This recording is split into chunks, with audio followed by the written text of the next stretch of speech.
आपका मेज़बान AM चौहान। आज हम आपको मेकअप के ऊपर surgeries, tool and cosmetic introductions करवाएंगे। आइए हम सबसे पहले आपको मेकअप में बेस बहुत अहम रोल अदा करती है। बेस के लिए हमें 3 चीज़ें इस्तेमाल की जाती हैं।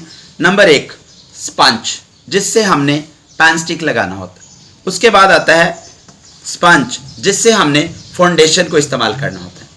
नंबर 3 पफ, जिसके साथ हमने लूज पाउडर या कॉम्पैक्ट इस्तेमाल करना होता है। इसके बाद आ जाते हैं हम वाटर बेस इस्तेमाल करने के लिए, जिसे हम कहते हैं पैनकेक। इस ब्रश के साथ हमने पैनकेक या वाटर बेस इस्तेमाल करना होता है। इसके बाद आएंगे आईब्रो।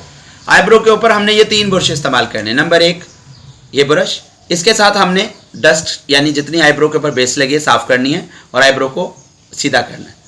इसके बाद ये आएगा शेपर। इसके साथ हमने आईब्रो को शेप देनी है, फिल करके जो कलर लगाना है इससे फिलिंग करनी है।